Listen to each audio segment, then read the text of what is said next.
नमस्कार, के न्यूज में आपका स्वागत है। मैं हूं आपके साथ शैलेंद्र चौहान।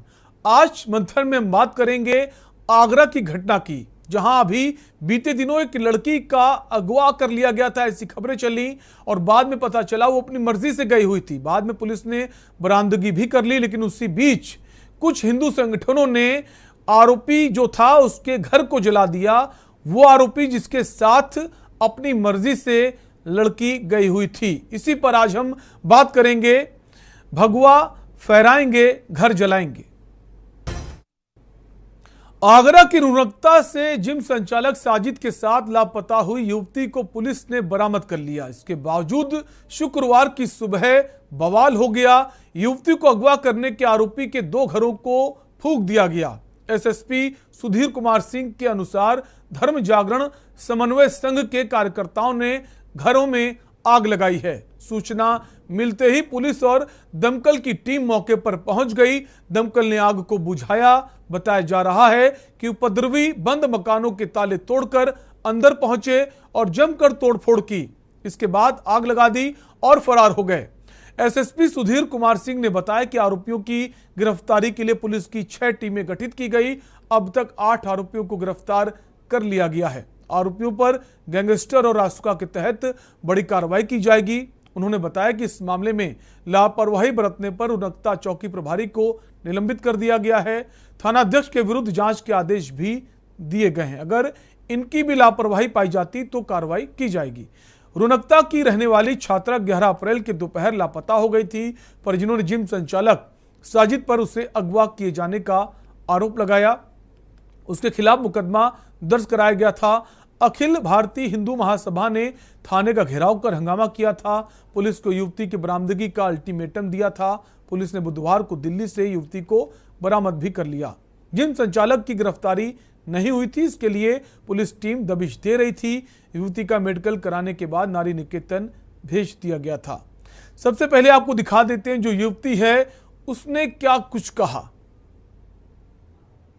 हम दोनों अपनी स्वेच्छा से एक साथ आए हैं। हम दोनों ने शादी कर ली है और हम एक दूसरे के साथ रहना चाहते हैं। हमारी वजह से किसी को भी ना परेशान किया जाए, ना हमारे घर वालों को, ना इनके घर वालों को। और मैं अपने बयान आगे खुद दूँगी। मैं अपने घर वालों के साथ नहीं जाऊँगी। वो कोशिश करेंगे कि मैं उनके साथ जाऊँ और हो सकता है वो मुझे मार भी दें, क्योंकि उन्होंने मुझे पहले भी जहर दिया है। इसलिए मैं पुलिस की प्रोटेक्शन में रहूंगी और अपने बयान खुद दूंगी, जज के सामने भी दूंगी। तो आपने सुना, लड़की जो कह रही है उसका कहना है वापस मुझे जाने में डर लग रहा है, इसलिए उन्हें नारी निकेतन उसे भेजा गया है। और उसने ये भी कहा मैं अपनी मर्जी से गई हूं। जब वो अपनी मर्जी से गई है, वो कोई भी शख्स हो, अगर उसका नाम साजिद ना होता तो क्या उसके घरों में आग लगाई जाती? और आग लगाने का हक किसने दिया है? क्या आप किसी के घर आग लगा सकते हैं? पुलिस प्रशासन क्या कर रहा है, इस पर सवाल उठ रहे हैं। और अगर कोई घटना होती है तो उसके परिजन जो हैं वो फैसला लेंगे। समाज को क्या अधिकार है फैसला लेने का और कानून अपने हाथ में लेने का? ताला तोड़ के आप किसी घर पहुंच जाएंगे, तोड़फोड़ करेंगे, आग लगाएंगे? इसी पर हम बात करेंगे। और उससे पहले आपको सुना देते हैं जो पुलिस प्रशासन की तरफ से क्या कुछ कहा गया। ये करीब 4 दिन पहले एक बालिग लड़की एक लड़के के साथ चली गई थी और दोनों बालिग थे। ये दोनों अपोजिट संप्रदाय के थे। लड़की पुलिस द्वारा बरामद कर ली गई है। अभी कोर्ट ना खुलने के कारण, बंद होने के कारण, छुट्टी होने के कारण उनका अभी बयान नहीं हो पाया था। इस बीच ये यहाँ के कुछ धर्म जागरण समन्वय संघ के कुछ कार्यकर्ता हैं इकट्ठे हुए और उन्होंने जिस लड़के के जो लड़की लेके गया था उसके घर में आग लगाई है। मैं मौके पर हूँ, आग बुझा दी गई है। यहाँ पर पूर्णतः शांति है और कोई ऐसी बात नहीं है। एफआईआर रजिस्टर की जा रही है और बहुत जल्दी सबकी गिरफ्तारी सुनिश्चित की जाएगी। लापरवाही बरतने पर यहाँ के जो रौनकता के चौकी इंचार्ज हैं उन्हें मेरे द्वारा निलंबित किया गया है और जो थानाध्यक्ष हैं उनके खिलाफ जांच संस्थित की गई है। यदि इनकी भी लापरवाही पाई जाएगी तो इनके खिलाफ भी कड़ी कार्रवाई की जाएगी। और इस घटना पर जो हिंदू नेता हैं आगरा के, उनका भी बयान सामने आया है, आपको वो भी सुना देते हैं। ठाकुर जिलाध्यक्ष हिंदू महासभा आगरा। जो ये रौनकता में प्रकरण हुआ है बहुत ही गलत हुआ है। देखिएगा जिस तरह से हिंदू बहन बेटियों को इनके द्वारा अगवा किया गया, किसी को भी अधिकार नहीं है किसी की धार्मिक भावना आहत करने का। जब उत्तर प्रदेश सरकार और का आदेश है कि कहीं भी धर्मांतर नहीं होगा, किसी भी धर्म विशेष से शादी नहीं की जाएगी, लेकिन वही रौनकता के एक मुस्लिम युवक द्वारा हमारी भावनाओं को ताक पे रखा गया और उस आदेश को भी ताक पे रखा गया। तो इसी की क्रिया की प्रतिक्रिया वहाँ हिंदुवादी संगठनों ने दी है कि हम बता देना चाहते हैं कि आगरा की पावन भूमि और इस पावन धरा पे अगर किसी भी विधर्मी द्वारा ये कृत्य किया जाएगा तो ऐसी क्रिया की प्रतिक्रिया देने का कार्य हिंदू महासभा और ये हिंदुवादी संगठन करते रहे। तो आपने सुना, ये हिंदू समाज के ठेकेदार बन गए हैं, ये कह रहे हैं ऐसा बर्दाश्त नहीं किया जाएगा, जबकि जो कानून है, जो संविधान, ये में ऐसी इजाजत नहीं देता है। अगर आप अपनी आज़ादी से किसी को चुनते हैं, किसी के साथ जाते हैं, आप बालिग हैं, तो आप पर कोई कानूनी कार्रवाई नहीं होगी। हाँ, लव जिहाद को लेकर तमाम सारी बातें हुई। इसके पहले हमने कई सारी खबरें देखी, लोग अपना नाम बदलकर दूसरा धर्म का बनकर बेवकूफ़ बनाते हैं, बहलाते हैं, फुसलाते हैं, लेकिन यहाँ ऐसा नहीं है। उसके बावजूद इस तरह की घटना हुई है और लड़की अपनी मर्जी से गई है, लड़के ने नाम भी नहीं बदला है, धर्म भी नहीं बदला है। इसी पर हम बात करेंगे। उससे पहले अजेंद्र चौहान हमारे साथ संवाददाता हमारे आगरा के हैं, उनके पास आएंगे। अजेंद्र, ये जो घटना हुई है, माहौल बहुत इस वक्त तनावपूर्ण है क्षेत्र में, जैसा कि हम जान पा रहे हैं। क्या कुछ अपडेट है अब तक जो कार्रवाई की गई, पुलिस प्रशासन के कौन कौन से अधिकारियों पर कार्रवाई की गई है और ताजा हालात इस वक्त वहां के क्या हैं? अजेंद्र, देखिए शैलेंद्र, मैं आपको पूरा मामला समझाता हूं। 11 अप्रैल को ये लड़की जो थाना सिकंदरा के रौनकता क्षेत्र से ये गायब हुई। उसके बाद स्वजनों ने 11 अप्रैल को खुद छानबीन करी। उसके बाद जब लड़की नहीं मिली तो 12 अप्रैल को थाना सिकंदरा का घेराव किया गया, जिसमें हिंदू संगठन के लोग थे और क्षेत्रीय निवासी थे। 12 अप्रैल को घेराव करने के बाद ये मुकदमा दर्ज हुआ। 13 अप्रैल को युवती ने दिल्ली से एक सोशल मीडिया के माध्यम से एक वीडियो वायरल किया और उसने जो साजिद है उसको अपना पति बताया और साफ कहा कि हमें परेशान ना किया जाए, मुझे मेरे घर वाले मार सकते हैं, हम लोगों ने शादी कर ली है, तो उसको पति बताया। 14 अप्रैल की बात अगर हम करें तो 13 तारीख की रात को पुलिस को ने युवती को दिल्ली से बरामद कर लिया, क्योंकि 14 अप्रैल की बात करें तो 14 अप्रैल को अम्बेडकर जयंती की वजह से कोर्ट बंद थी, उसके कारण उसके युवती के बयान नहीं हो पाए। लेकिन जो आज की जो एक घटना देखने के लिए मिली, जिसमें कि तालिबानी उपद्रव इसको माना जाएगा, 15 अप्रैल की आज सुबह 10 बजे बाजार नहीं खोला गया, बाजार में मीटिंग शुरू हुई और वहां पंचायत जुड़ी। 10:05 में यहाँ इकट्ठे लोग हुए और 10:30 बजे आरोपी जो साजिद युवक है उसके घर पर लोग पहुंचते हैं और वहां पर आग लगा दी जाती है। उसके 2 घर में आग लगा दी जाती है और यही तोड़फोड़ के साथ आगजनी की घटना की गई। स्थानीय लोगों ने वहां की पुलिस को फोन किया, लेकिन सबसे बड़ी शर्मिंदगी की बात यह थी कि पुलिस का कॉल नहीं उठा। तो पुलिस कितनी यहाँ पर सजग थी ये पता चला। घरों में हंगामा करती रही, तोड़फोड़ आरोपी यहाँ पुलिस करती रही, लेकिन उसके बावजूद भी पुलिस की मौजूदगी वहां नहीं थी। तो पुलिस का एक शर्मनाक यहाँ चेहरा देखने के लिए मिला कि एक आरोपी के घर आग लगा दी जाती है और पुलिस का फोन नहीं उठता। लेकिन जिस तरह से आग की घटना के बाद आगरा के पुलिस महकमे में हड़कंप मच गया। जो मौके पर एसएसपी सुधीर कुमार सिंह पहुंचे और उनके साथ एसपी सिटी पहुंचे।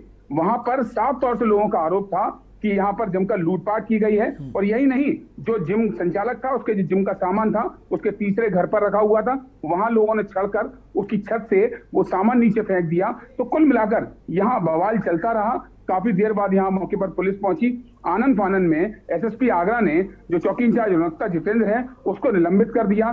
थाना अध्यक्ष के खिलाफ यहाँ पर विभागीय जांच के आदेश दे दिए। अब बड़ी बात यह थी कि आरोपी जो है, आरोपी पक्ष का कोई भी व्यक्ति वहां घर पर नहीं था, तो मुकदमा की तहरीर किससे ली जाए। तो पुलिस ने कहीं ना कहीं अपनी फजीयत को बचाने के लिए जो एसओ सिकंदरा, इंस्पेक्टर सिकंदरा है बलवान सिंह, वो खुद अपने जो पीड़ित बने और उन्होंने अपनी ओर से एक मुकदमा दर्ज किया जिसमें आगजनी, तोड़फोड़, बलवा और जानलेवा हमले जैसी धारा के साथ साथ 7 CL एक्ट भी उसमें पंजीकृत की गई। 100 लोग अज्ञात इसमें मुकदमा दर्ज हुआ है। 21 लोग नामजद हैं। जितना बड़ा घटना थी, क्योंकि जिले के आला अधिकारी मौके पर पहुंचे थे, 8 लोगों को गिरफ्तार कर लिया गया, जिसमें रौनकता का जो वर्तमान का प्रधान है अनुज कुमार वो है, साथ ही साथ एक हिंदू संगठन का उसमें नेता है। तो और 8 कुल मिलाकर 8 लोग हैं। न्यायालय में इनको आज शाम को पेश किया गया और पुलिस ने इनको न्यायिक हिरासत में जेल भेज दिया। तो कुल मिलाकर ये घटना हुई। सबसे बड़ी बात शैलेंद्र यहाँ ये देखने के लिए मिली है कि इतनी बड़ी घटना को चौकी के चंद कदम की दूरी पर अंजाम दिया गया। बिल्कुल। आखिर जिस तरह से कहा जाता है कि योगी की पुलिस सूबे में जहां मुख्यमंत्री इतने कड़क हों, जिनके आदेश की वजह से कहीं ना कहीं बिल्कुल पुलिस प्रशासन की घोर लापरवाही कहेंगे इससे।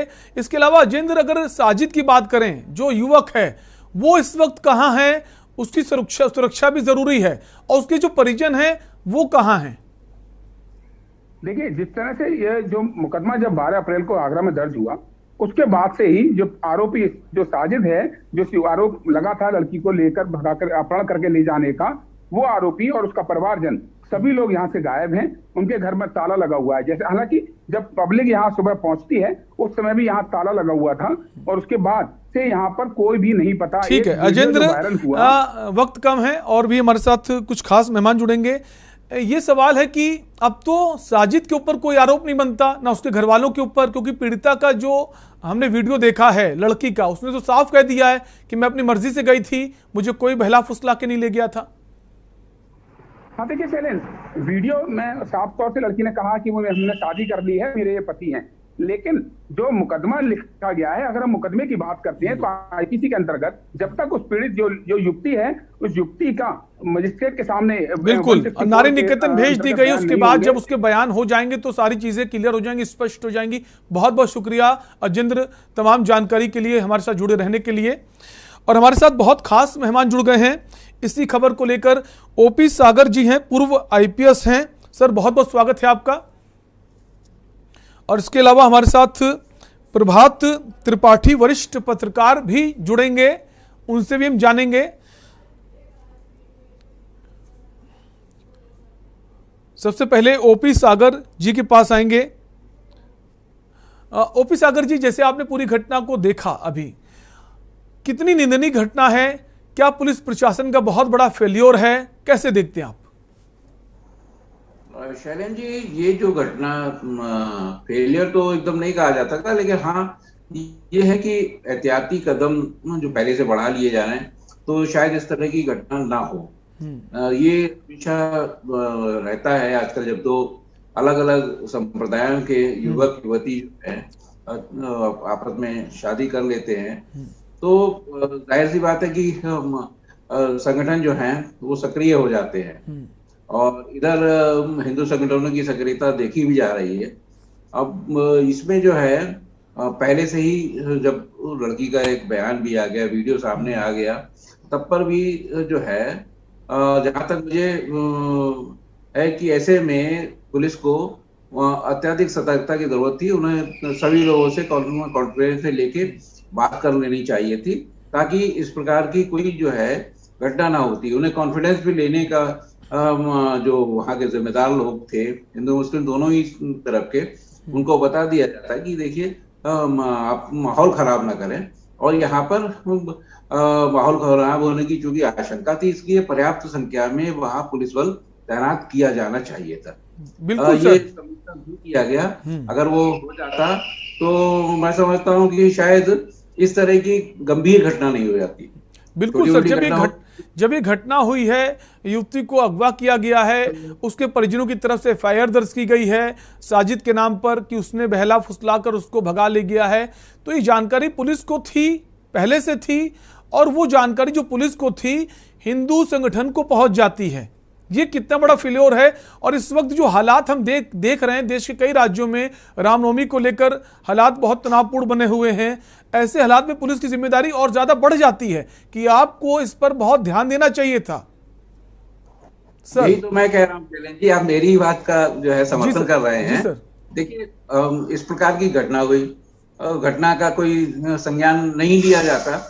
अगर संज्ञान ले लिया गया, क्योंकि दो विभिन्न संप्रदाय का मामला था, फिर सूचना की गई, लड़की को अगवा किया गया कि नहीं किया गया, ये तो देखिए उसका जो बयान वीडियो आ गया उसमें जो भी, तो ये इस तरीके से नहीं कहा जा सकता, क्योंकि बालिग लड़की है, बालिग अगर वयस्क दोनों हैं तो वो शादी भी कर सकते हैं। उन्होंने, जैसे कि लड़की ने स्वीकार किया है कि शादी की, तो ऐसे कंडीशन में, लेकिन वहीं ये जो बात हो जाती है, दो संप्रदाय के बीच की बात हो जाती है, तो फिर अत्यधिक सतर्कता की आवश्यकता है। ये सतर्कता जो है वो इस शक्ल में होना चाहिए, दोनों पक्षों को जो है, दोनों पक्षों के ऐसे लोग जो जिम्मेदार लोग थे, और जो वहां पर जहाँ ये खासतौर से साजिद के रहने का वो था, उसका जिम था, यहाँ पर पर्याप्त संख्या में पुलिस बल भी तैनात कर देनी चाहिए थी। और जो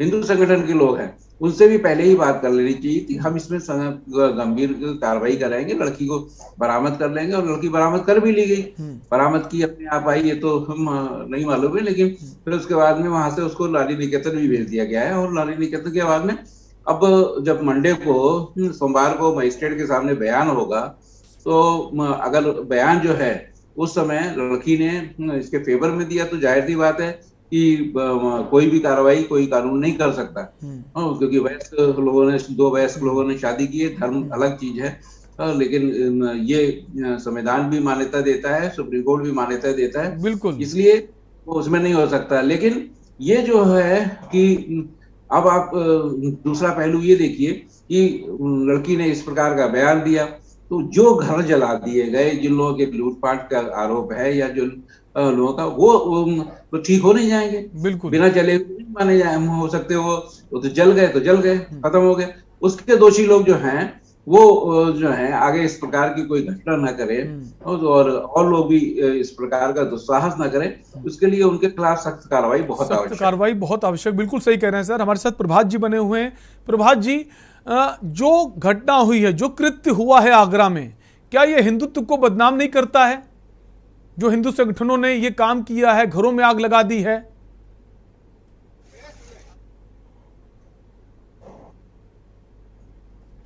प्रभात जी, हम चाहेंगे आप अपने फोन को अनम्यूट कर लें। हाँ, आवाज आ गई सर जी? हाँ बिल्कुल सर जी, आपने जो सवाल किया, देखिए निश्चित तौर पे हमारे इस देश का जो कानून है, ये जो हमारा एक संविधान है या कानून की बात जो लोग कहते हैं, जिस तरीके से उसका एक दुरुपयोग करते हैं कि वो वालिक हो गया और वालिक के बाद वो भाग गए और उन्होंने स्वेच्छा से उसके खिलाफ ये लिख के दे दिया।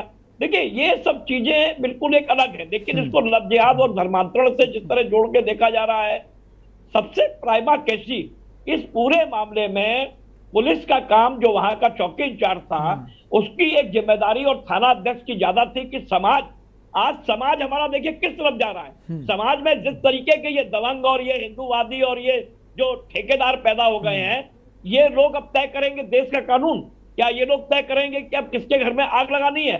जब आपने एक तरफ एक कानून ये कहता है कि वालिक लोग हैं वो अपना निर्णय ले सकते हैं, अगर कोई ऐसी बात थी तो थाना अध्यक्ष और चौकी इंचार्ज को वहां एक सभी समाज के एक बैठक बुलानी चाहिए। देखिए थानों में हमेशा हर हफ्ता या हर 10 दिन में एक बैठक होती है सामाजिक सौहार्द बनाने के लिए। तो वहां पे जिस तरीके से ये जब घटना हुई थी, अगर परिजन गए थे तो वहां पे थानाध्यक्ष चौकी इंचार्ज को एक सामाजिक एक सौहार्द के लिए दोनों कम्युनिटी के लोगों को बुला के एक बैठक करनी थी।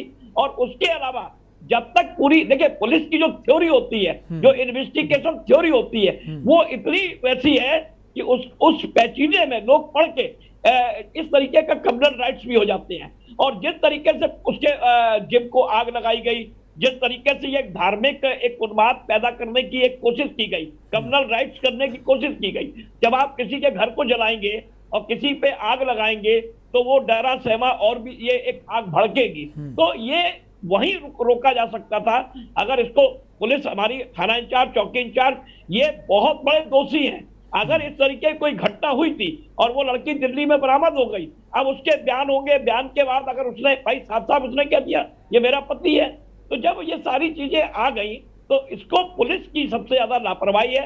ऐसे में सरकार के प्रति एक बहुत बड़ा मतलब क्वेश्चन मार्क लगने लगता है, सरकार के ऊपर एक सवाल उठने लगते हैं, जबकि योगी आदित्यनाथ जी लगातार पुलिसिंग को ठीक करने के लिए लगे हुए हैं। पुलिस विभाग के सारे लोगों के पेच और बिल्कुल और कुछ दिन पहले उन्होंने ये भी कहा था कि रामनवमी में अलग अलग राज्यों में घटनाएं हुई, लेकिन उत्तर प्रदेश में 800 जगह 800 स्थानों पर यह उत्सव मनाया गया, कहीं पर भी कोई झगड़ा कुछ नहीं हुआ। जी यही मैं कह रहा हूं कि योगी आदित्यनाथ जी का पहला लक्ष्य है कि उत्तर प्रदेश में किसी भी तरीके का कम्युनल राइट्स ना हो, और पिछले 5 साल में कोई कम्युनल राइट्स यहाँ नहीं हुए।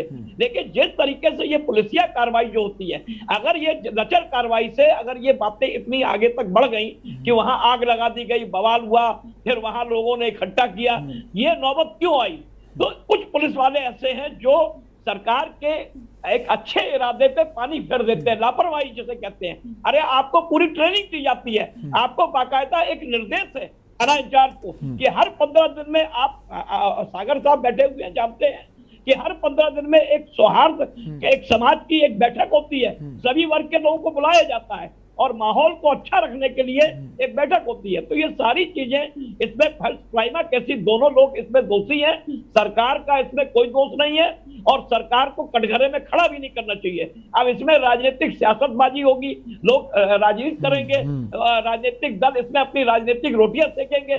तो इस तरीके के पूरे मामले में बहुत संवेदनशील मामला होता है, इसमें बहुत कायदे से, बहुत ध्यान देके, बहुत अच्छे तरीके से पुलिस को इसमें टैकल करना चाहिए था। बिल्कुल। वापस आएंगे ओपी सागर जी आपके पास। सर, एक कानून भी बन गया है कि अगर कोई अपने धर्म को छिपाता है और लड़की के पास जाता है, उससे शादी का झांसा देता है, शादी कर लेता है और उसके बाद चीजें सामने आती हैं, वो अलग बात है, उस पर कानून है। लेकिन यहाँ तो उसने स्वेच्छा से बताया हुआ है कि उसका नाम साजिद है, वो अपनी मर्जी से गई हुई है। तो ये जो हिंदू संगठन है, क्या इनकी कितनी बड़ी गलती है? क्या ये कैसे ये फैसला ले सकते हैं? और अगर कोई जानबूझकर भी करता है तो इनको कौन सा अधिकार है इस तरह का कृत्य करने का? सर, बिल्कुल सही बात है शैलेश जी, यही तो मैं कह रहा हूँ कि, और प्रभात जी भी बहुत ही सीनियर करस्पॉन्डेंट भी है, पत्रकार हैं। ये देखिए, ये कानून, किसी कानून में उनको इजाजत नहीं है। जब हमारा कानून सपोर्ट नहीं कर रहा है तो यह कानून का राज्य है। तो माननीय मुख्यमंत्री जी, प्रधानमंत्री जी, सभी ने इस बात को कहा है। सारी कोर्ट्स भी हमेशा इसी बात को सर्वोपरि रखती हैं कि यहाँ पर कानून का राज है, कानून की चलनी चाहिए।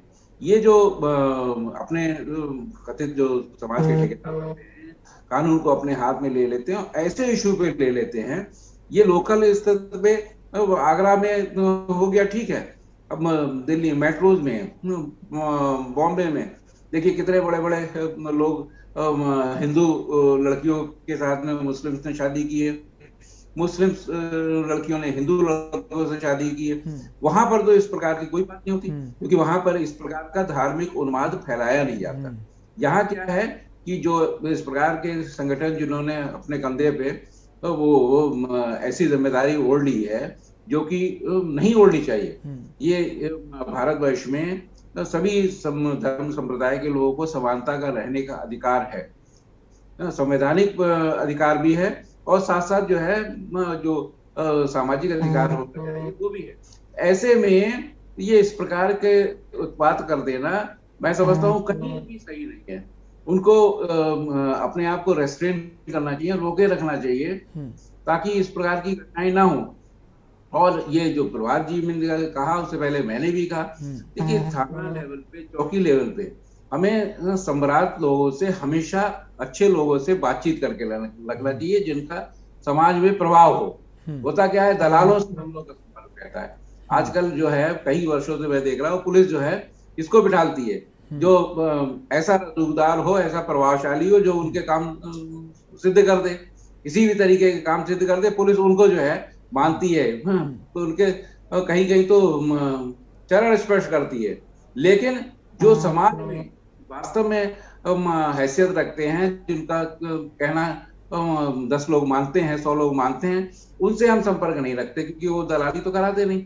वो उनसे संपर्क रखा जाए। अच्छे लोग, कम्युनिटी पुलिसिंग की बात होती है, उसमें भी यही होता है कि हम समाज के लोगों से जुड़े रहे, ऐसे लोगों से जुड़े रहे ताकि वक्त जरूरत काम आए।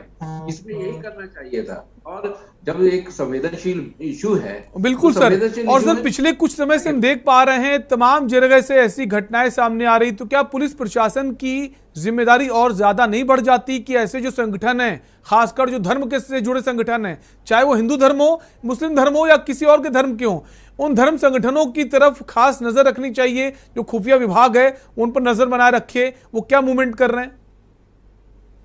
बिल्कुल रखनी चाहिए। देखिए, संवेदनशील जगह जो भी हो, खासतौर से मैं खुद एसपी इंटेलिजेंस रहा हूँ आगरा में, और वहाँ पे जो है कम्युनल सिचुएशन पे तो हर जगह नजर रखी जाती है। और जहाँ जहाँ कोई विवाद हो जाता है, ये तो एक शादी संबंधी आपसी संबंधों वाला विवाद था, कहीं जमीन का विवाद होता है, धार्मिक स्थल का विवाद होता है। ऐसे में क्या है कि पहले से ही काफी सावधानी बरती जाती है। बिल्कुल। जो निरोधात्मक कार्रवाई का। बिल्कुल, और इस घटना के बाद आगरा प्रशासन को भी सोचना होगा और बाकी उत्तर प्रदेश के जो जिले हैं उनको भी सोचना होगा कि जो धर्म संगठन हैं जो खुद को सुपर दिखाने की कोशिश में, चमकाने की कोशिश में इस तरह की घटनाओं को अंजाम दे रहे हैं, इन पर खासी नजर रखने की जरूरत है। बहुत बहुत शुक्रिया सर, आपने समय निकाला हमारे साथ जुड़े। प्रभात जी आपका भी बहुत बहुत शुक्रिया। तो मंथन में बात कर रहे थे आगरा की इस घटना की जो काफी ज्यादा निंदनीय है, जिसकी हम भर्त्सना करते हैं, खिलाफत करते हैं।